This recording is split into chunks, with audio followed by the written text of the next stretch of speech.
Come on. This is Outside the Round with Matt Burrill, a Raise Rowdy podcast.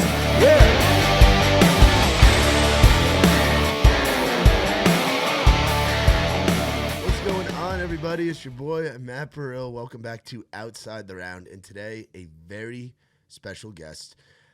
A guy we've had as a part of the Raise Rowdy family for quite a little while now. From probably one of my favorite states in the Union, the great state of Alabama, where I've gotten to know a lot of talented guys, girls, eating all kinds of food, chicken gizzards, all kinds of shit. And he's been blowing up on social media, been doing a lot of cool things, and been playing a lot of our events, and looking very good in the limited edition King hat right now. We've got our boy Ryan Waters with a broken finger. Yeah. What happened? It's really great, dude. Actually, it was a hunting accident. Actually, we were field dressing an animal, and my buddy slipped through it and cut through the bone in my finger. Oh man, it was great.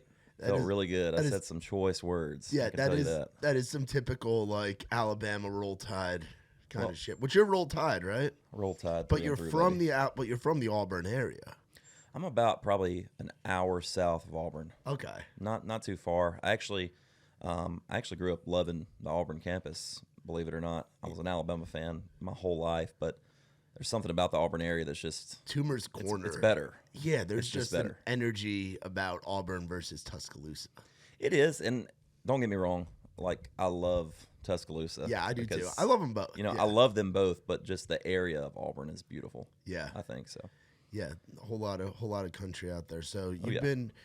So yeah, last night you played one of our events. You played Rowdy on the Row. We got 3 days in a row together, bro, which I fucking love. So I'm down for it. We had Rowdy on the Row last night, what a cool round. We closed it out with you, your boy Nathaniel, who can sing his ass off. Nick was like, Ryan's guitar player is going to be playing in this round. He hasn't played around before.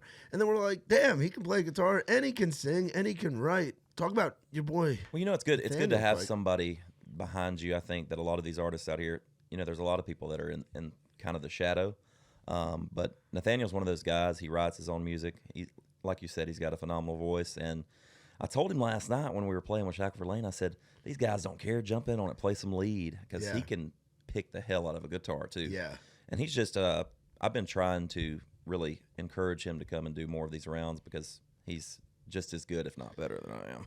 You know what I mean? Dude, but it's cool to be up there with a buddy who you spend time with on the road, who's like in your team. Like you guys just seem like you're good buddies. It is, and we were kind of having the conversation last night about how it takes certain elements to be a front man in a band, and he was like, man, I just don't have that. He said, but when I was playing the round with you, I felt confident because I was up there with you and I play with you.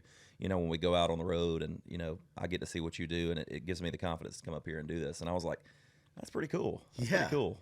You're like my son right now.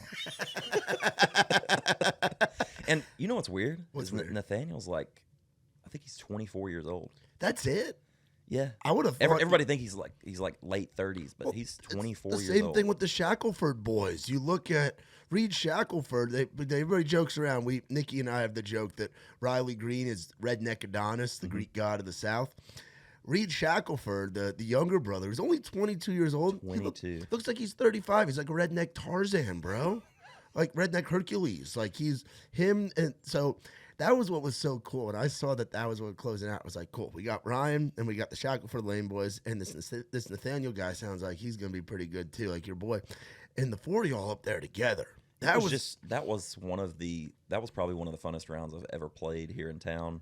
I will say that as far as comedic presence and having just the room captivated. Yeah. We had it last night. Bro, you got up and stood in the last song. I was like, fuck yeah, Ryan is in on this shit. Well, it got to that point where, at certain riders rounds at the end of the night, everybody's like, all right, this is the last round. We're about to go out the red door. We're about to get drunk, Yeah. And I was like, nah, we're getting drunk here right now. We're about to have a good time. I said, I went a little bit out of character. I was like, stand up. Yeah. And we got him though. Well, we got him. Yeah, it's on brand for you because people know you as you've got one of the countryest voices you can have singing. It's traditional as hell. It's very great. It's great to listen to. You're one of our favorite dudes in town. But you got this rock side, and you've been taking trips out to the West Coast within your team. You've got a great team behind you. It seems like the past 6 months to the last year, things have just kind of been happening and evolving in your world, which I want to get to all of that. But I kind of want to back up because you have a great story. Like, you come from small town Alabama. You've had a roller coaster of a life, gone through the being married thing, gone through divorce, moved up here to Nashville. You were doing the thing in Alabama, and it's just been like a journey for you. So I kind of want to back up. You're in your 30s, right? I am. I am 30 years old. You're 30 years old. Okay, so you got when's your birthday? June the 17th. June the 17th. Okay, so you're like a year and a half on me. I'm 28. And when did you start doing music and all? When did Ryan Waters, the music guy, start? And what were you doing before that? I will say this, and I think that every musician as a whole, we probably go through the absolute slums of life before we get to where we want to go. It's a true thing. It's like, and with every musician or singer that I talk to here in town, we all have a similar story in the way that, where we've came from point A to point B. And our lives are all very different, of course, and there's different things that we've went through, but we've all went through absolute hell because most people don't understand that as a musician, this is what we do all the time. We're writing songs, we're playing rounds, we're playing shows. This is what we do. This is what we love to do. And, regular 9 to 5 people, which I have a huge respect for because, I was a lineman. I was actually, what you probably didn't know is that when I graduated from Troy University back in 2016, I was a freaking teacher, dude. You were a teacher? I was a teacher. I did not know that. Yep. I don't talk about it much because it was 2 years of my life, and I was like, I ain't doing this. What were you teaching? I was teaching physical education. All right, you would be a hell of a gym teacher. Oh, I was a hell of a gym teacher.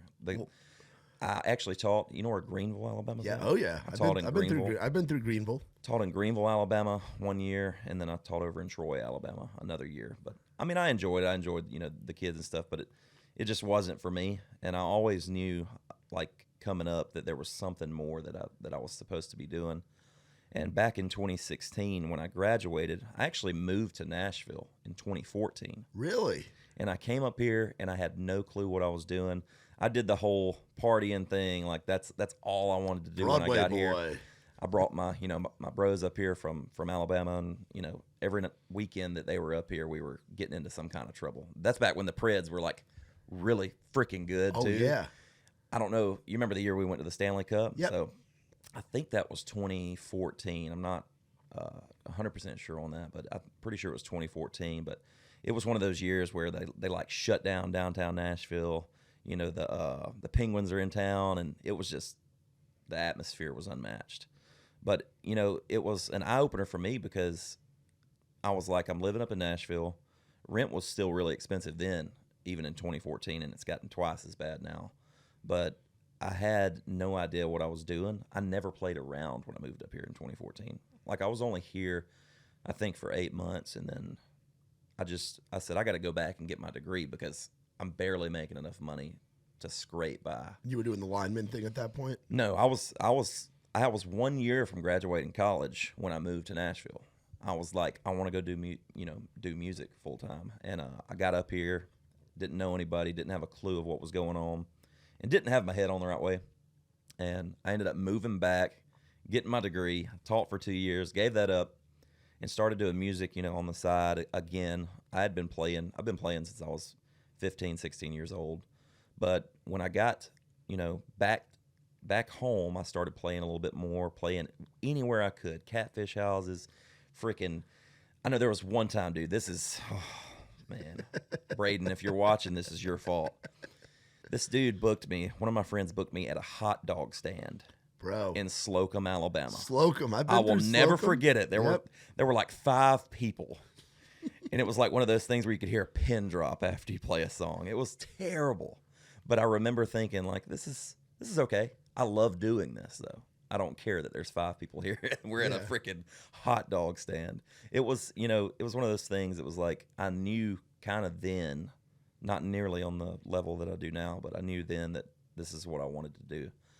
And I ended up getting married, and of course, in 2020, and I was divorced in 2022.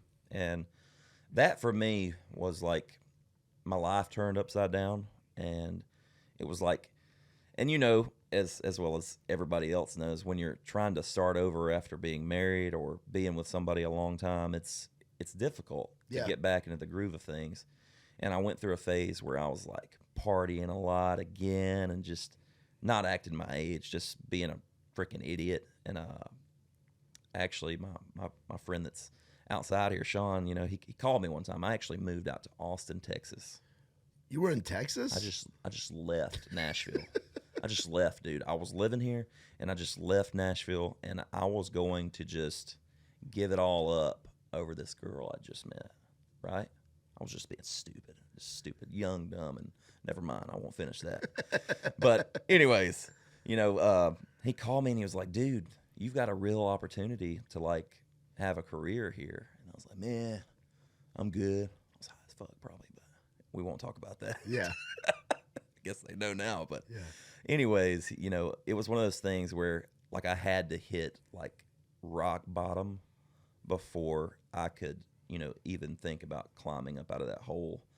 And it was one of those things where I kind of credit, I am a Christian, and I give the good Lord all the credit, because even though I was out there doing dumb shit and not paying any attention to my music or my numbers, they were steadily growing. They were going up. We don't know how, don't know why. But, I wasn't doing anything on TikTok, Instagram. I wasn't posting anything. But the numbers were going up. And then it was at that point, I kind of broke free out of that situation that I was in.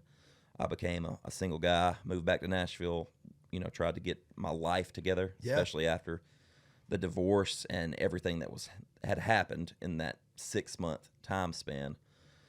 And I got back, and I said, it's time to, nut up or shut up. Yeah. And I chose to nut up. And I think, that's when we decided to do a cover of Chasing Cars, which just absolutely freaking just blew the hell up. Yeah. Overnight. And then, the rest is kind of history, dude. We went from, I can't even explain it. We went from like 50,000 monthlies to, it was like the first big jump was like 300,000, and then it went from 300 to 600,000. And we're sitting kind of in this playing field now where we've got MDDN out of Los Angeles. That's our management team now, and we're starting to get the machine together. Yeah. And you've seen artists, artists on the biggest of stages now, and you've seen them right where I'm at right now, dude. And even before. What your story reminds me of, hitting rock bottom is very important, and I hit that with my sobriety years ago. And your story reminds me a lot of a guy that I know very well, that you know very well, like Trey Lewis. Trey was playing, like how you were playing hot dog stands. Trey was playing Moe's Barbecue. Mm-hmm. Trey was playing American Legions. Trey was playing all that comes from that same kind of world. And then there comes that moment where it's like, do I give up? And it's that nut up or shut up moment. Yeah. And Trey's a man of faith as well, which a lot of people don't know, but he's very into that as well. And there is something to be said for that higher power and for mm-hmm. that plan, and just trusting and going all in on that plan. And like you said, I mean, your story, it ties right into that, where everything happens for a reason. You had to go through the dive and hit that point to really appreciate all the opportunities that are coming now. And good things happen to good people, man. And you're one of the best guys. And I'm not just saying that because we're sitting in here doing this podcast and Sean's sitting out there and all that. Like, you're a good freaking dude. And all the stuff that's happening right now, man, it's rewarding you for being a good person, for that journey. And it's been so cool to watch you grow. And I remember the first time, like many people, the first time seeing you was those videos on TikTok. It was those Instagram reels of you looking off to the side and then looking and singing that Chasing Cars hook, and people being like, oh shit, this voice on this guy. Who's this Ryan Waters guy? Yeah. And now you've gotten to go out and do shows. You've got music in the tank. You've had good releases since Chasing Cars. Like it's all starting to happen, dude. Like what's that whirlwind kind of been like of this past year? Like 2023 is gonna look back as like the year where the rocket ship started to take flight, dude. I think for me, and probably the same thing for Trey or anybody like the Shackelford boys, anybody that comes from Alabama or comes from really like a southern small town. They, in small towns, there's kind of this mindset of you stay here, you don't leave. Born here, live here, die here. You work you get up at 6 a.m, you work your 7 to 4, your 8 to 5, whatever it may be. That's what you do. Like you said, born here, live here, die here. And you're kind of looked at if you leave as a black sheep. When you leave town and you try to go pursue something that, to small town folks, and even for me when I was growing up, that was just a dream. That's all that was. That could never happen for somebody like me. But I don't want to get too like motivational or anything, but like it's one of those things where if you want something bad enough, you'll do anything to get it. You'll go get it. You'll go get it at the end of the day. And I think as far as music is concerned, did I think that I would be sitting here with, what we have now? Hell no. But it honestly took more than obviously just me. It took Sean. It took people like you and Nick, people that truly believe in what you're doing in your craft. And I think that a lot of that goes into the fact of like, we're all the same. When we break it down, like you've been through shit, I've been through shit, and we all like, you probably like before Raised Rowdy, I would assume that like you were probably thinking, what the fuck am I going to do now? Yeah. Like what's next for me? Yep. And you had to hit like some point where you're like, it's time. Like I'm either doing this or I'm not doing it. But you chose to do it. And like, I think it's really cool. Like I've been following you guys for a long time too, even before I was doing music full time. But it's, we've got a brand new freaking album coming out in 2024 that I've never released a full body of work before. So that's going to be sick. 10 brand new songs. That's awesome. But, there's just so much like happening right now, and it's happening so fast. And in today's age, like with social media and everything that we have going on, it happens like that. Like it truly does happen overnight. And, that can be the rise and the fall of you. I think that, I think the way we've done it, we have, it's been a slow and steady build instead of just that overnight success.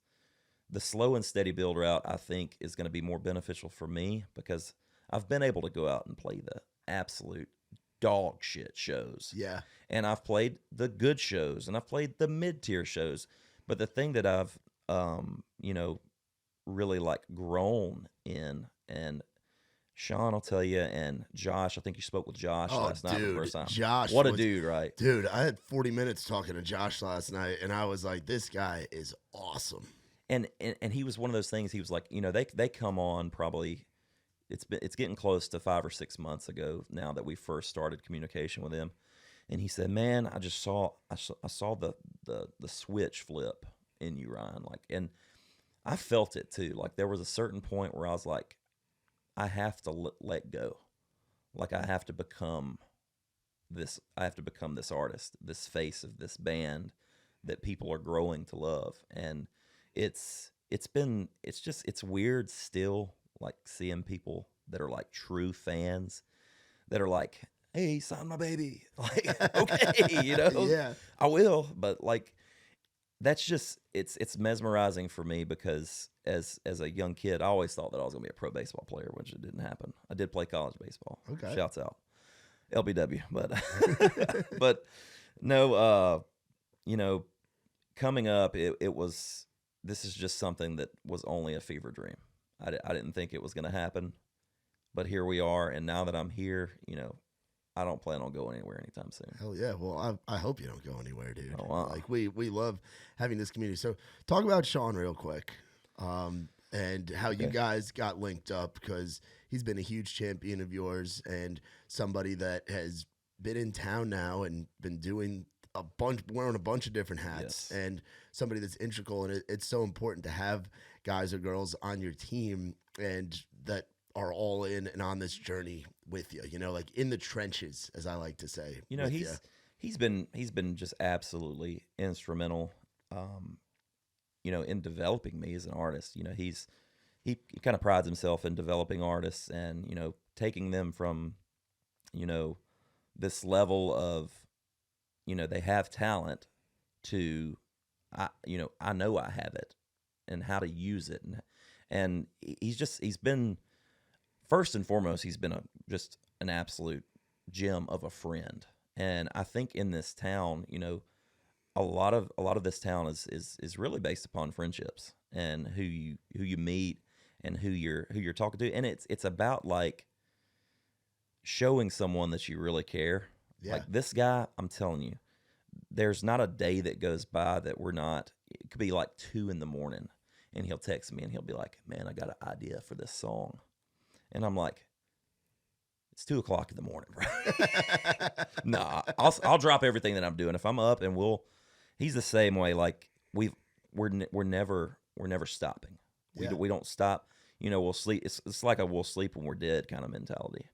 And he's like Nick has your back. It's one of those. It's good to have somebody in your corner that will absolutely walk through the fire and flames for you. And he knows that I'm the same way for him.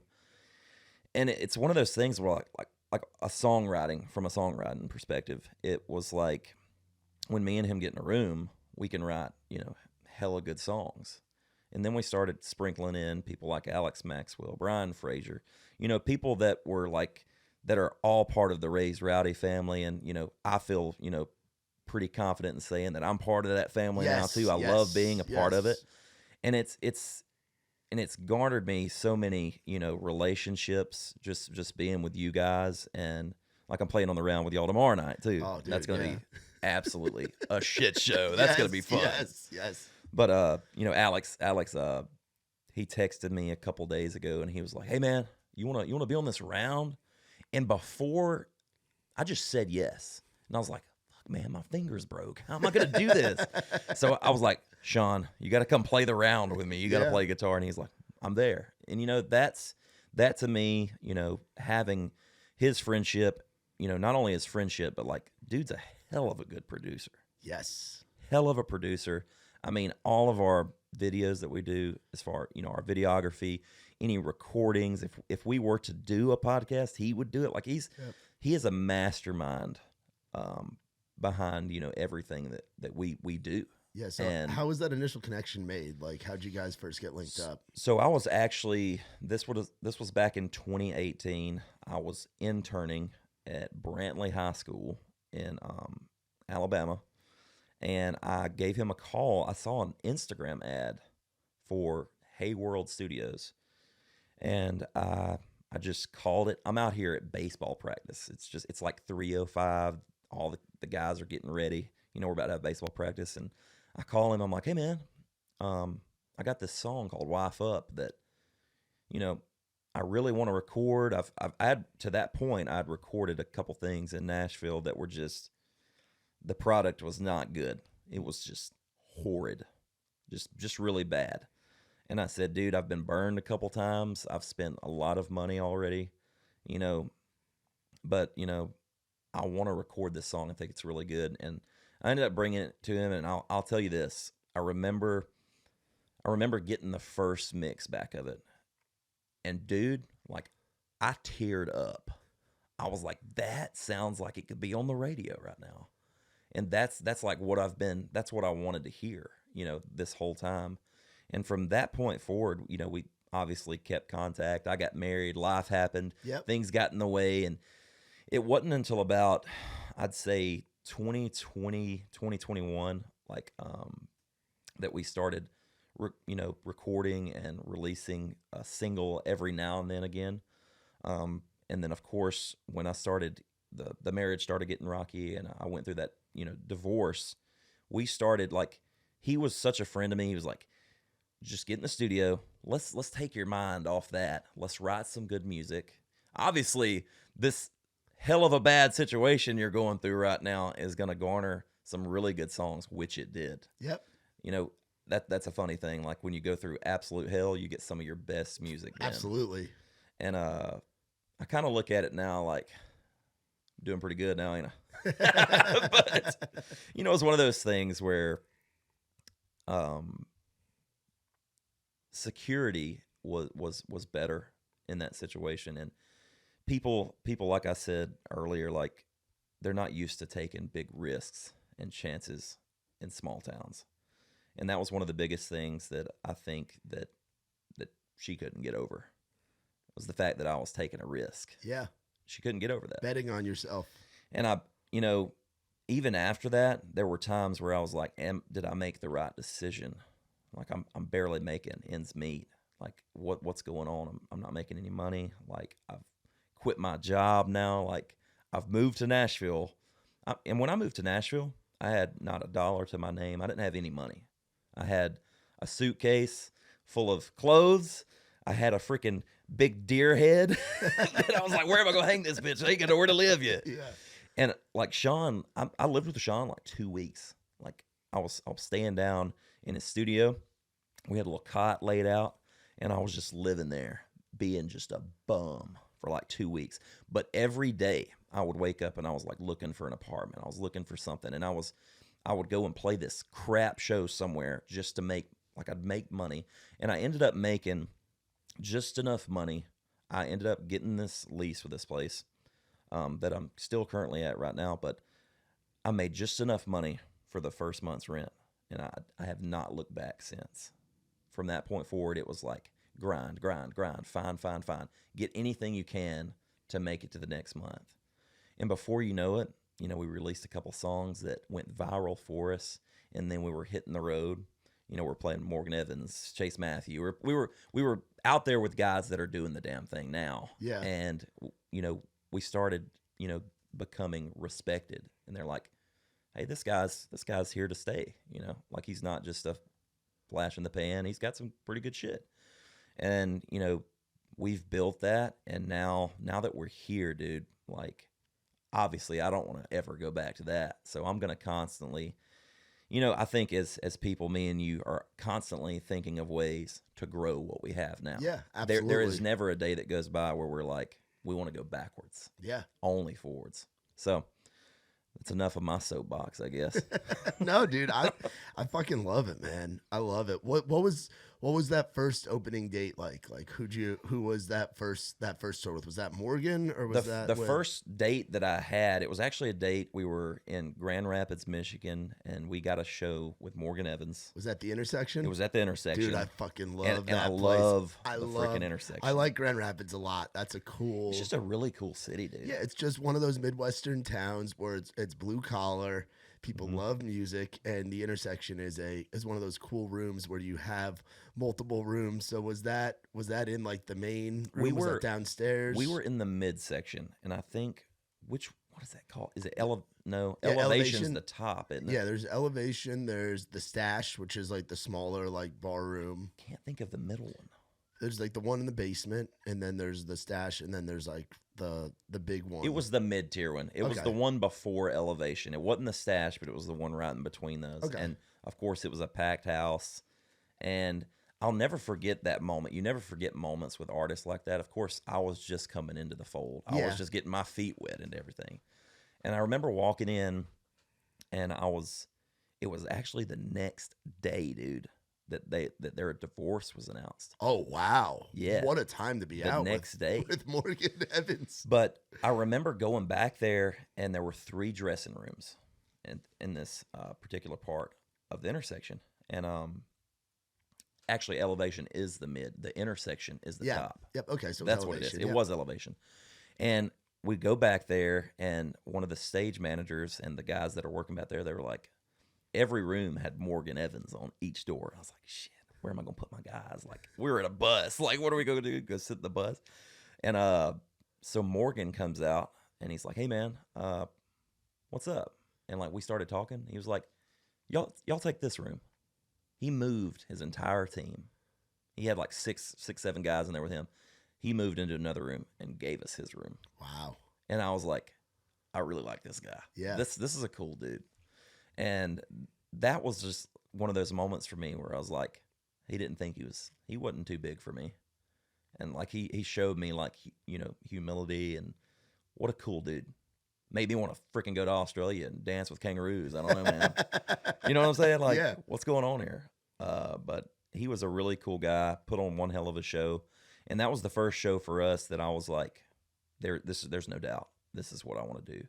Because he, of course, it was a sold out show. And man, there's something about those. You never forget. You never forget your first time. Yeah, dude. That's like me. I remember my first time selling merch with the Muscadine guys. And I went to my first show with them was at Sidetracks RIP in Huntsville, Alabama. And I was just at the merch sale, but I was like, this is fucking cool because what Alabama's so good about supporting its local guys. So being in northern Alabama with the Muscadine guys was wild, and I'll never forget that first weekend of Huntsville and then Macon down at the Crazy Bowl. And I was like, I like being on the road. This is what I want to do. And then being out with Trey, Yeah.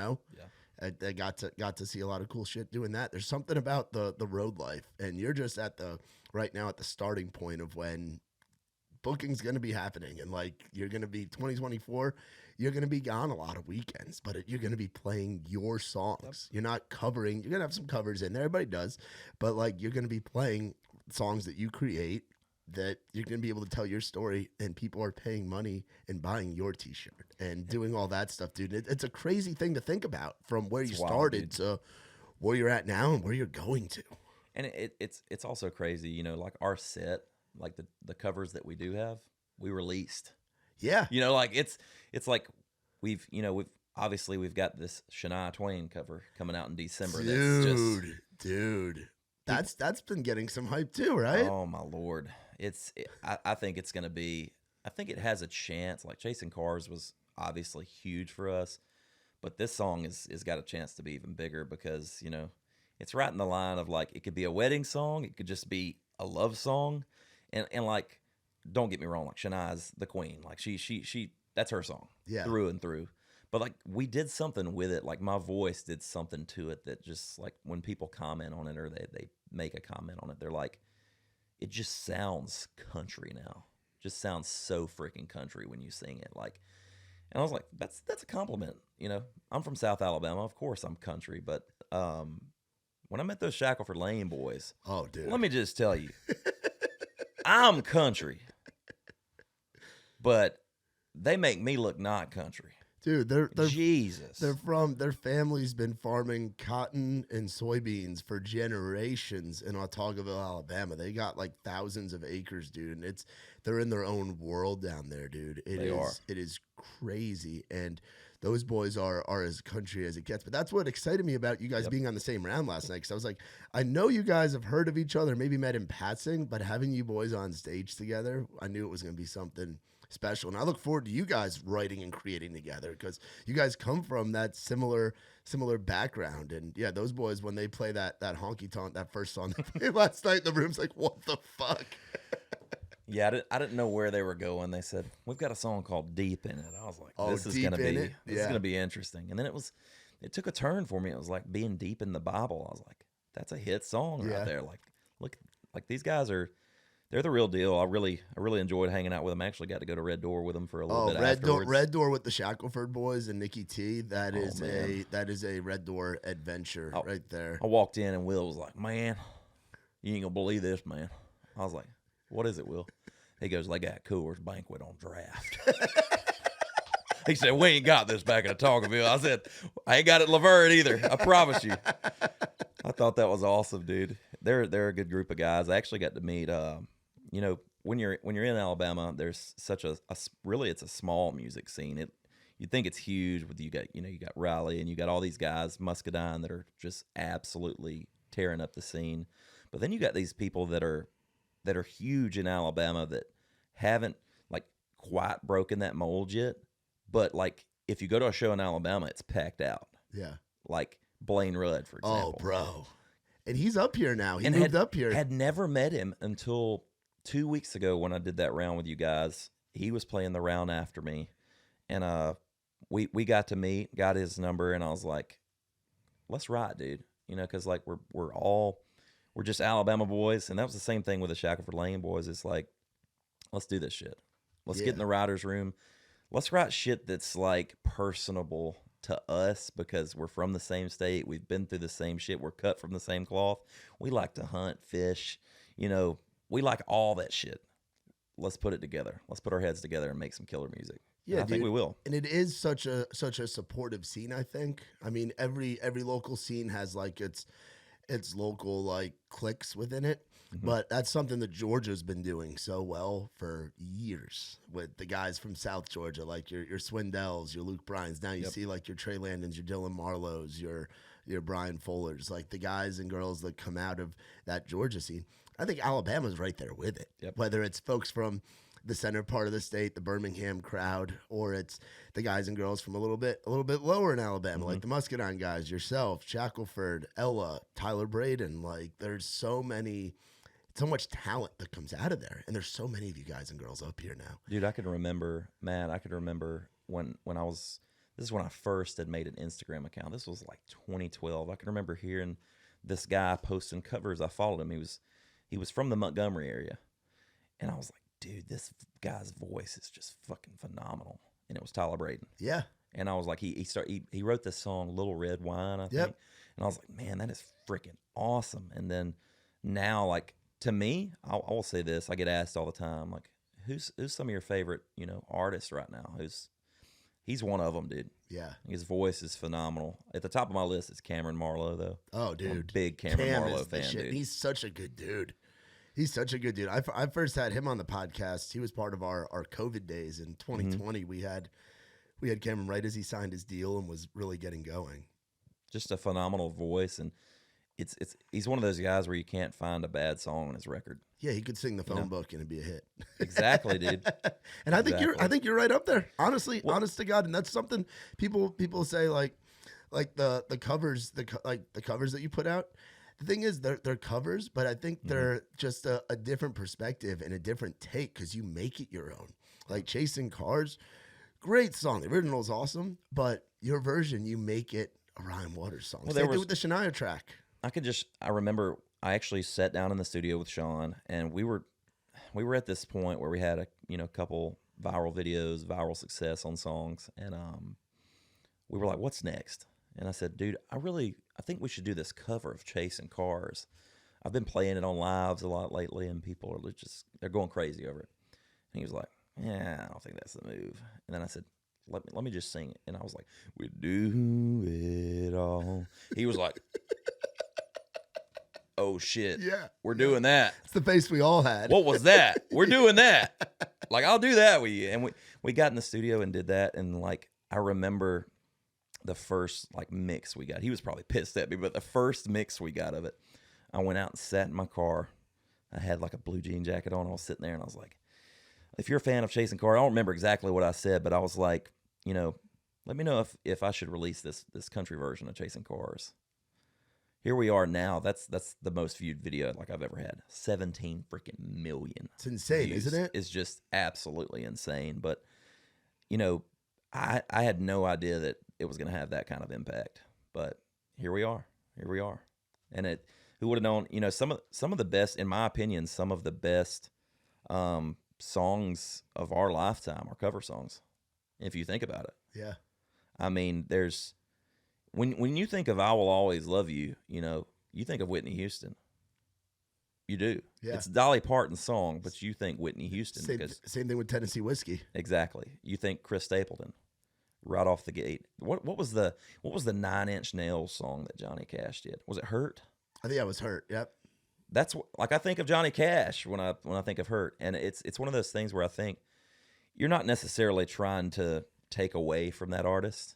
You're putting your own spin on it, your own perspective, and I think that my voice being this deep Southern accent country boy, like that's what made Chasing Cars so cool. It's what's making You're Still the One so cool. And let me just tell you, there are freaking thousands of covers of You're Still the One. Yeah. Literally, I got on freaking Spotify the other day. I was like, oh my God, if we get to the top of these, like we're doing really good, because there's some heavy hitters like Teddy Swims did a cover that was just absolutely phenomenal. Got a guy named Jonah Baker that has a phenomenal voice. He actually was going to record a few songs with Sean, but he's got a phenomenal voice. Like, there's so many good covers of the song, but the one thing that I noticed is that low register that I bring to the table kind of it changed it. Yeah, It changed it completely. You want to have something, and Nikki and I talk about this too. Like, you want to have something that when you hear like the start of a song, you hear that voice, you're like, you know, it's a Ryan Waters song. Like, you know who it is when they're singing. You see it with all kinds of people, dude. And something that's been wild for you, and having the team that you do, both here in Nashville and out in Los Angeles. Now, how did all of that stuff come to be? Because I met Josh last night, and I got his side of the story and how all that's, and what an interesting dude, a good dude who has seen Everything. all. He's seen everything. He's been an integral part of so many different scenes over the last 25, 30 years. It was funny. He was asking me, he's like, how old are you, Matt? And I'm like, 28. I was born in 95. And he's like, that was the year I graduated high school and started doing music stuff. And I'm like, oh, shit.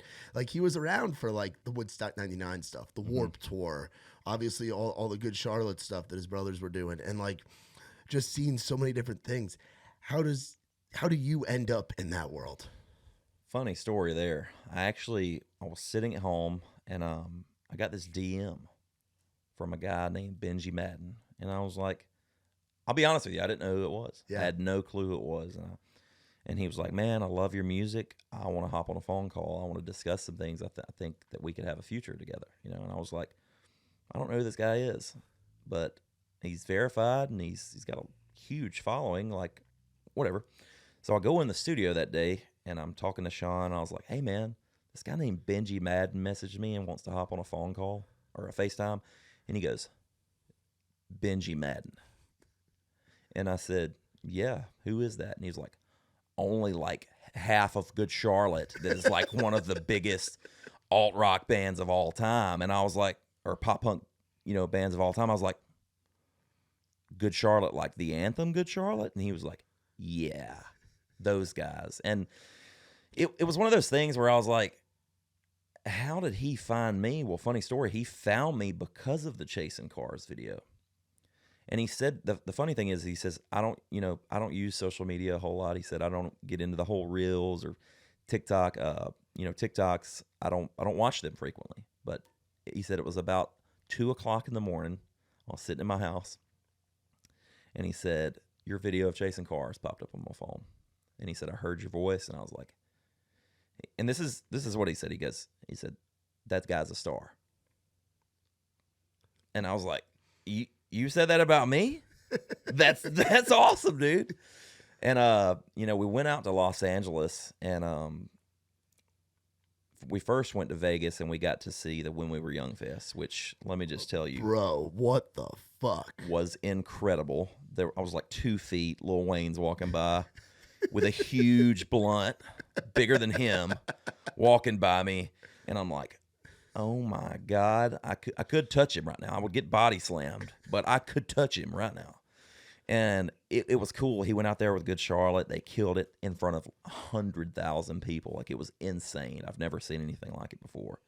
We got to see Green Day, and we got to see Simple Plan, and all these guys that, like, I've grew up listening to. And Sean, they were what he, that was what he wanted to do when he was coming up, was be like those guys. Yeah. And, there's a lot of, of those elements of that style of music in my music now. You get some pop punk beats in what I do. And you're like, this kind of tickles my ear, like, really cool. Like this country ass voice and this, like, what is going on right now? I really like this mixture of things.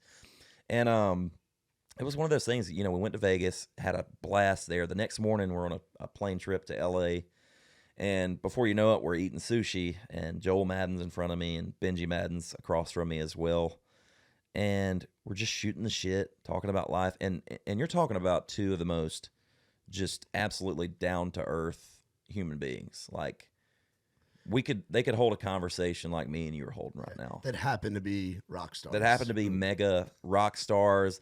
I mean, I was like, Benji, you're married to freaking Cameron Diaz. That's pretty awesome, right? And he's like, yeah, it is. It's pretty great, you know. But just awesome guys.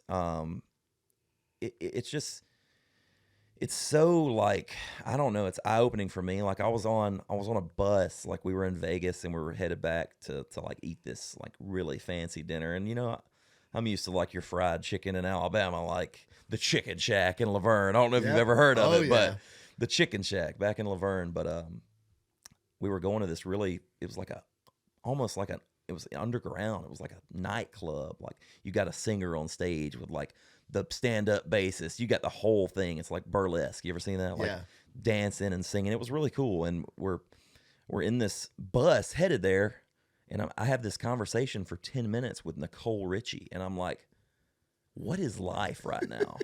What is going on? Yeah. And then Sean's like, man, I'm not going to lie. My highlight of the night is making Hillary Duff laugh. He was like, he made some kind of dumb joke, and she thought it was hilarious. And I was like, you will forever be able to say you made Hillary Duff laugh. That's pretty cool.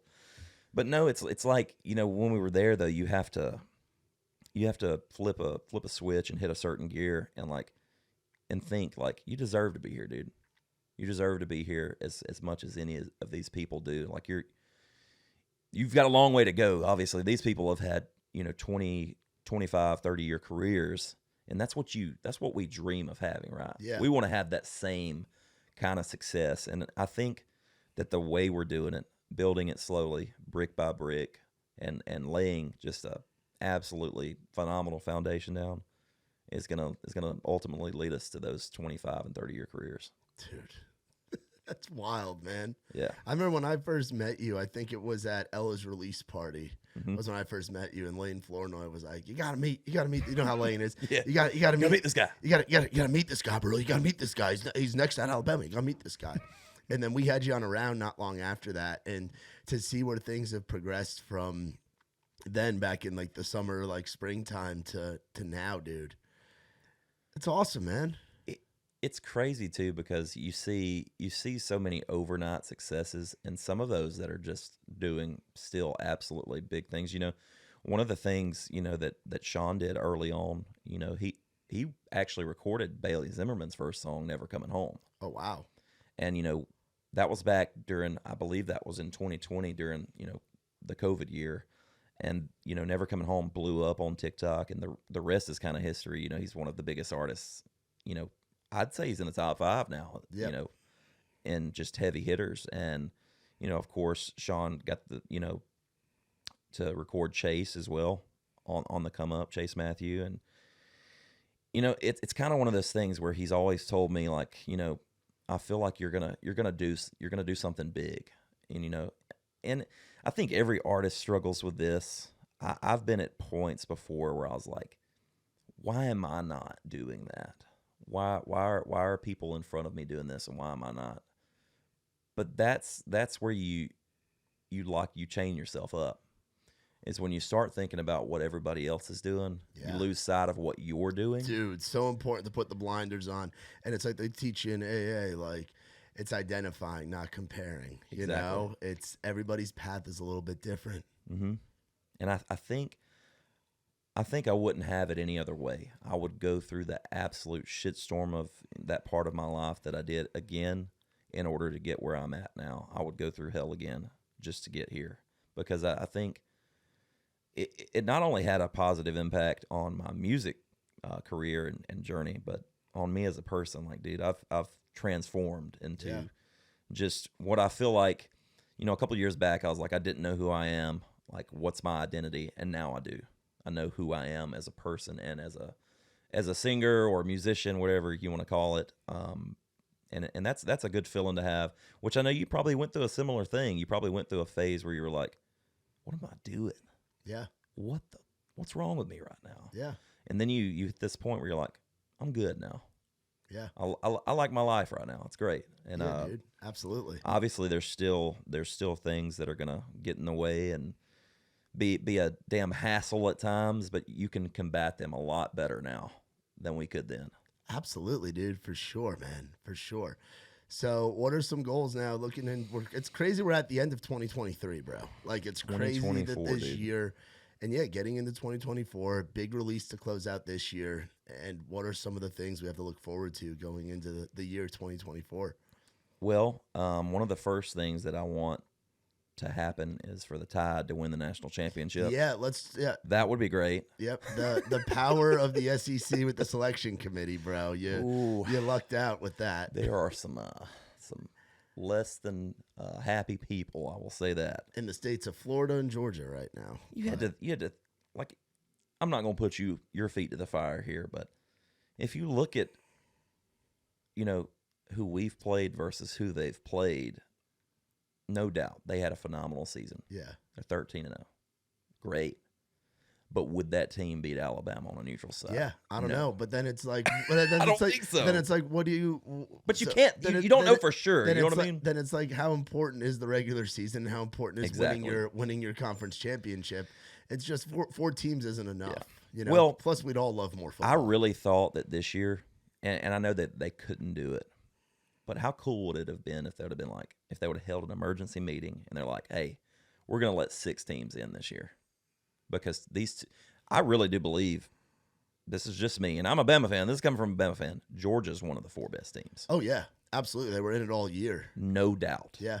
Would Georgia probably beat a Washington? Probably. Be very close, yeah. It'd be very close, but I think they would edge them. Yeah. Would Georgia probably beat a Florida State? Probably. We'll see in the Orange Bowl. Yes. But, I think that both of those teams, including Florida State, deserved to be in. Alabama just happened to win at the right time. And then you even have a 1-loss Ohio State team. Yep. That was a really good fucking team. Exactly. I think the top 10, dude, you put a team like Ole Miss up against a team like Florida State, that's a hell of a game, I feel like. Or even a team like Oregon, who just, their only losses were to Washington, and they were both close. They were both pretty good. I got a question for you, because this has been kind of weighing on my mind. This is a football question. If Alabama wins it all this year, do you think Saban retires? I've been saying there's a path to Dabo going back to Alabama. I've been saying this for a long time, and my girlfriend Erin's brother, Chris, is a huge Clemson fan, so he hasn't liked me saying it. But at the same time, he's also like, Dabo doesn't really believe in the transfer portal like the other people do. He's kind of behind the times with that. Yeah. I mean, Saban's in his 70s. It could happen. He's in his 70s. He'd be a hell of a commentator. What do you give the guy that has everything, that's been making tens of millions of dollars the last 10 years, One of the things you notice about sports, though, is any of those mega superstar coaches that are just known as the GOATs, the greatest of all time, Saban, for example, if you look at somebody like Paul Bear Bryant, it wasn't long after he passed. I mean, it wasn't long after he gave up coaching at Alabama that he passed. Yeah, same thing with Joe Paterno. And it's when these guys give up what they've only, this is the only thing that they've known for pretty much all of their lives. It's like they lose, what that was their will to live, football. Isn't that crazy? Yeah. But it's the same thing. It's with music and everything. It's like when you get to a certain point and you get some age on you, it's like, It happens, when you're not doing what you love anymore. So I hate to see Saban go. I'm not saying he's going to pass. Don't say that. If he retires, I'm saying, I would love to see, obviously Alabama fans would love to see 10, 15 more years out of him, but that's not going to happen. No, but I would say you guys have a really good chance, and it's Alabama against Michigan. It's a classic matchup, and then Texas-Washington, and then maybe you have that Texas-Alabama rematch. I want to see it. That'd be going into Texas, coming into the SEC next year. Oof, what a way to set all of that up. Have you seen that, though? The new East and the new West. Oh yeah, dude. Wow. I grew up a Virginia Tech fan. We're about to have, I think, Cal and somebody else in the ACC that's on the West Coast. It's not even the Atlantic Coast Conference. It's because of the Pac-12 is yeah, this is the last year of it. Which, how cool would it be for Washington to win the Pac-12, gets a national title finally in the BCS playoff in the era. last showing of the Pac-12 in their last dance. So Bama winning it all. That's on your list of how you want to kick off. That's on my list. I really want to kick off 2024, boots on the ground, touring heavily. We're fixing to get a pretty good booking agent here in town. Of course, MDDN is setting all that up out of Los Angeles. They've got some obviously some connections over the years in the booking side of things. But I really want to tour heavily this year, and I want this album. One of the things that I've strived for in every song that we've put out is to make music that means something to somebody. Yeah.